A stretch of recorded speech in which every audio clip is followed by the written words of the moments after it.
the Lieutenant Governor here in the state of North Carolina. His name is Dan Forrest, and he joins us here this morning. He's got a busy day ahead of him, and he's going to break it down for us and kind of give us an update as to what is going on in his world as it relates to many of the recovery efforts that are ongoing. And now we're starting to talk about assessments, costs, and what the government is going to do and what they should and should not do, maybe, as it relates to what their responsibilities and roles are for helping individuals in need following Hurricane Florence.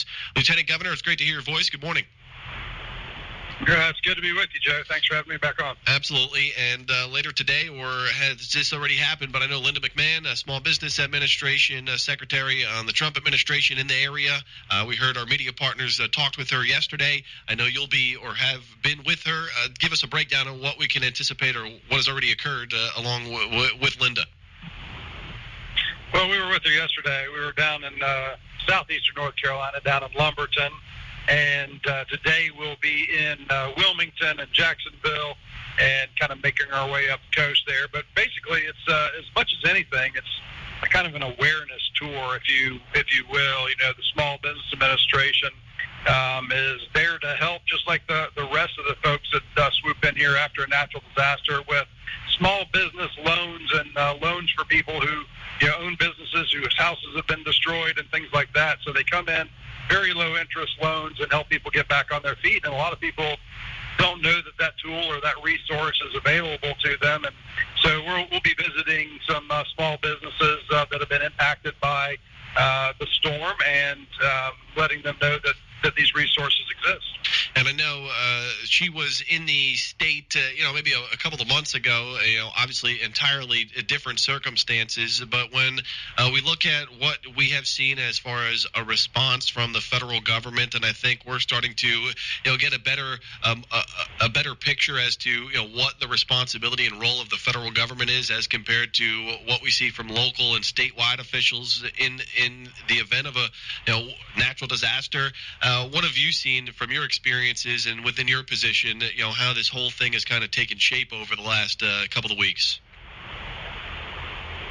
Well, I mean, it's still a little hard to tell. I think, we're still early in the recovery process. And, during the storm, everybody was kind of running like a well-oiled machine out there, from local to state to federal government and all the other, folks that come in to help out during the emergency phase of the storm, and it works really well.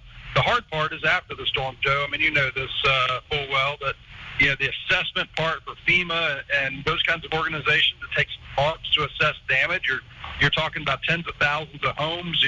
It certainly have to weed out those folks that have insurance from those that don't, and then figure out what level of help, and then they have to get that help. And so, you're talking about people being displaced from their homes for a long time. So there's issues. The biggest issue, of course, is always temporary housing and how quickly that happens. And quite frankly, the jury's still out on all that. We're still kind of fresh in this. And now we have a potential Category 5 storm hitting Florida, which, takes a lot of those resources over here in North Carolina, is probably going to divert a lot of those to Florida.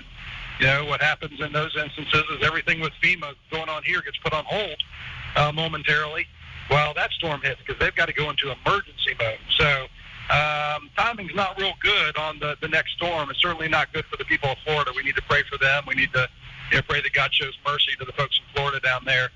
But it's also not great for folks here in southeastern North Carolina either. Yeah, I think that's an important point that, as hard as it is for, as you said, tens of thousands of people here east of I-95 that may be displaced or maybe trying to, pick up some of the pieces and get back in their storm-ravaged homes, that in fact the federal government, has other, without being just cruel, just has other business to attend to, and that's immediate emergency recovery and response efforts that are going to be ongoing for days now ahead as Hurricane Michael makes its final approach on the Panhandle. So how important is it, I guess, for maybe the local and statewide aspect of this, officials to make sure that, as FEMA, diverts some of their resources elsewhere, how important is it that we continue to rely on our local statewide resources here within North Carolina to make sure that we're trying trying to do our best to help give these people what they need, or at least trying to point them in the right direction and give them some understanding as to how this process is going to be lengthy and is going to continue to play out in the months and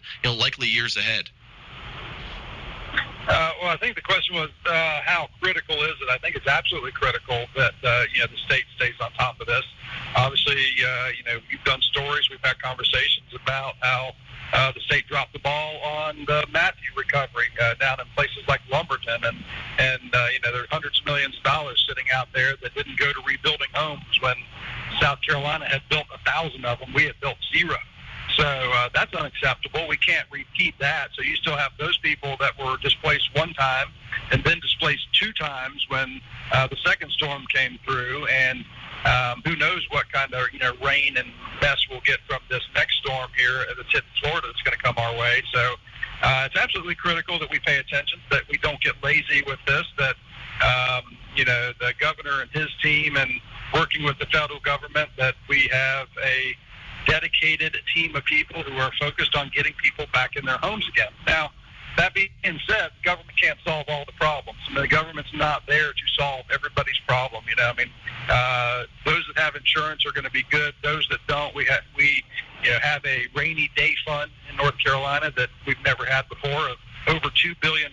That's going to be a huge help. And the General Assembly has come back and crafted one bill to help with education and those kind of things. They'll be back next Monday to craft another one and provide some more relief for some of the recovery that still needs to be done. And I imagine they'll be back again and again leading into the new year. So it's an ongoing slow process, and this is a place where patience runs thin, and rightfully so. But it does take time to maneuver through it.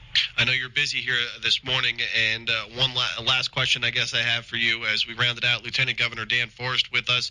You've been to Lumberton, you're going to be here in Wilmington, up into Jacksonville later today. When you talk with people on the ground, those who may have lost everything or those who may have fared decently well, what are kind of some of the things that you're hearing back from them as a type of initial response to this and their ability to kind of get some peace of mind and collect themselves and try and move forward?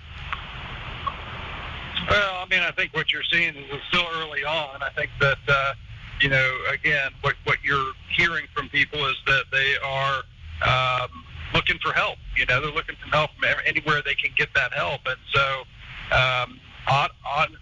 automatically you kind of look to the government. They're kind of the ones with the big buckets of money that are kind of swooping in and saying they're going to help folks. But there's folks out there like Samaritan's Purse, as we've talked about, or the Baptist Men or the Methodist Men or other organizations like that are in there helping individuals in their homes and helping them rebuild and that sort of thing. But the reality is, Joe, is that we're just getting started with the recovery of this storm. And I think everybody knows that. I think it's early enough on that, takes a long time to do these assessments, unfortunately. And it's not just those people that lost their businesses or their homes, but you have farmers out there as well that lost all their crops, and they're at risk of going out of business as well if something doesn't happen. So it's a massive challenge, and that's why they call it a disaster. Lieutenant Governor Dan Forest with us here this morning. I know